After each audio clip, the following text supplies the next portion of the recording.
YouTube? I was starting to clean out my car today, but thought I'd do a quick review on my new amp that I got. Well, technically my system, I guess, for the bass side. I got a kicker, KX2400.1. Very good amp. You know, I'm definitely more than happy with this amp. I bought this amp used from the amp lab, and when I bought it, I was a bit skeptical. I was like, maybe I shouldn't have got that amp, because, you know, wasn't 100% sure if it was functional or not. But the day that I got it, I hooked it up, works perfect, and actually I only paid $350 for this amp, and like if you buy it brand new, you can find it for like $500.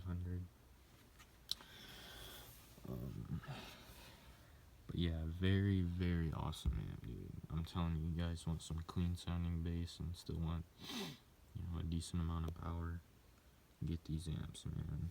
I definitely recommend kicker amps. I've had plenty of kicker amps, and none of them have ever let me down at all.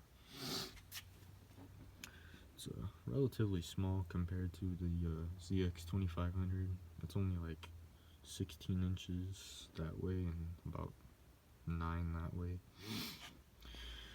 I replaced this amp, or I replaced my Skar RP2000 with this amp, and just a much cleaner sounding amp. And I heard so many people, and a lot of people tell me, you know, oh man, don't get kicker amps, they aren't any good. And I don't go by with what people say. I go by with what, you know, I've had, and, you know, what actually sounds good. And I'm glad I did, because this amp, it sounds a lot cleaner than the Skar. And I also seen some other people had, you know, weren't too impressed with the sound quality from the Skar. The person I bought my RP2000 from, he had 312s in his Chevy Avalanche with the midgate box. It was custom built. He had 3 Sundown 12s in there. I believe they were either the E series or the SA series. He had an RP2000 pushing them. I was like, yeah, man, it's pretty loud, but it didn't really sound like, it didn't sound like shit, but it didn't really sound, you know, like super good. But I guess it sounded okay, sound quality wise. Yeah, dude, these amps sound much cleaner than those RP series amps. I really don't think those RP series amps are all that good. You know, they put out their power for the most part, but sound quality, you know. Also, about those RP series amps, they can't really play the low notes that good. Like, the lower you try to play those, like, I have a 12-inch Soundcube HDS 3.1, and I know how low that amp, or how low that sub can play. And the amp, the Skar amp, oh man, it can't really play the lows that good. Like, it sounds like muddier the lower you play it. But this kicker amp will play the lows all day long. It'll play the lows, it'll play the highs, and it sounds crystal clear. Like, the difference, I didn't even believe it. I didn't believe my ears when, you know, I hooked this amp up. But I do have this pushing a MTX 9515 in that box. I'll get to that in a minute, but I just got some real cheap, shitty 4-gauge power wire. I'm not supplying this amp with anywhere near the power. I'm gonna get some more Sky High OFC 0-gauge. I don't know what I did with. I already have some, but that's just for like the big 3 upgrade. But yeah, just for right now, just testing out sound quality. It's still the winter, so I still got till summer before I'll actually be beating this thing like crazy. my RP2000 and my Soundcube 12, those are in my girl's Impala right now. I will try to make a video of that, you know, coming up soon. But yeah, I'm just saying, this amp, it does cost twice the price of the RP2000, but freaking ridiculously clean sounding amp. The difference is night and day, dude. This amp plays the lows, the highs, and everything in between. It is so much better than the Skar, dude. Like, I can't even explain it.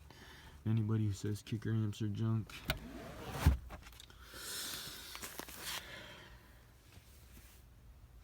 that's a burst sheet. 2580. Yeah, it's pretty good. I'll show you the sub back here.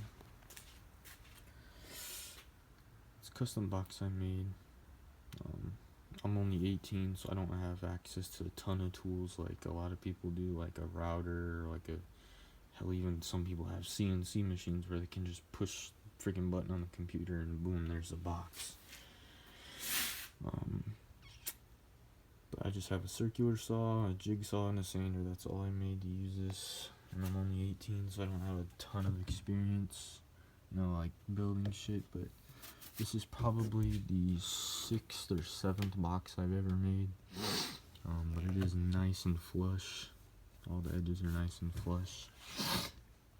I do have a little bit of drip from the glue, but that ain't nothing. I can sand that down. All the edges are nice and flush. You know. MTX 9515.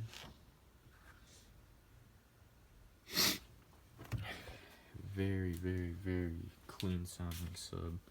This thing will take 2000 watts RMS, you know, of clean power from a good quality amp like nothing, dude. It will laugh at 2000 watts. I know I'm not getting anywhere near that, what that amp can put out with just that 4 gauge wire, but like it barely pushes. Like it moves, like the cone moves a little bit, but nowhere near to what it can actually handle. It's got a nice 4-inch voice coil. Honestly, for the money, I paid $340 for this. Honestly, for the money, I don't think these subs are that overpriced. They're very, very clean sounding. You know, they're very clear. Like the bass just sounds like it's in your ear and not in your trunk. Like it's really sounds that clean. Haven't even broken mine in all the way yet.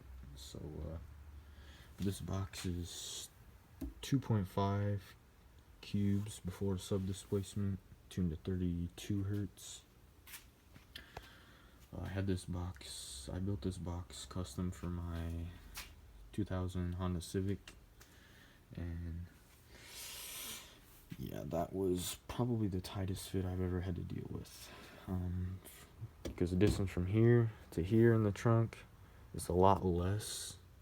And matter of fact, when I put the sub in there, I had to push the surround. I had to push the cone down just so I could tuck the surround underneath, like this part,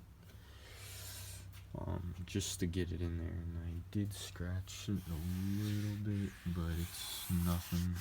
You know, this is some really, really thick rubber, some heavy duty stuff. But I honestly don't think these subs are that bad for the money. They will take 2000 watts, even probably 2500 watts RMS, no problem. You know, as long as you're not clipping it, you will be fine running one of these on 2000 watts. But yes, I will be building a box that's going to be 3.5 cubes before sub displacement. It's going to be tuned to 34 hertz. But it's going to have a wider port that's only 3 inches wide. The new box will be 4 inches wide, and the sub, the new box will be taller, and the sub will be right here. So it'll be a whole cubic foot bigger, but it'll be tuned slightly higher, so it should still be able to play the lows just as good as this box, having more airspace, but having a higher tuning, it should be able to play the highs a bit better too. But yeah, man, I'm telling you, kicker amps are good. Very, very good amps. Very efficient. This amp is made in China. Not every amp that's made in China is complete shit. These amps are very, very good quality amps. But yeah, soon I'll try to get a video. Hopefully before spring, I can get some power wire in here and my box made, and I'll definitely do a flex video. Already it does rattle the trunk like crazy. But yep, it flexes the wing right here like it's jello. But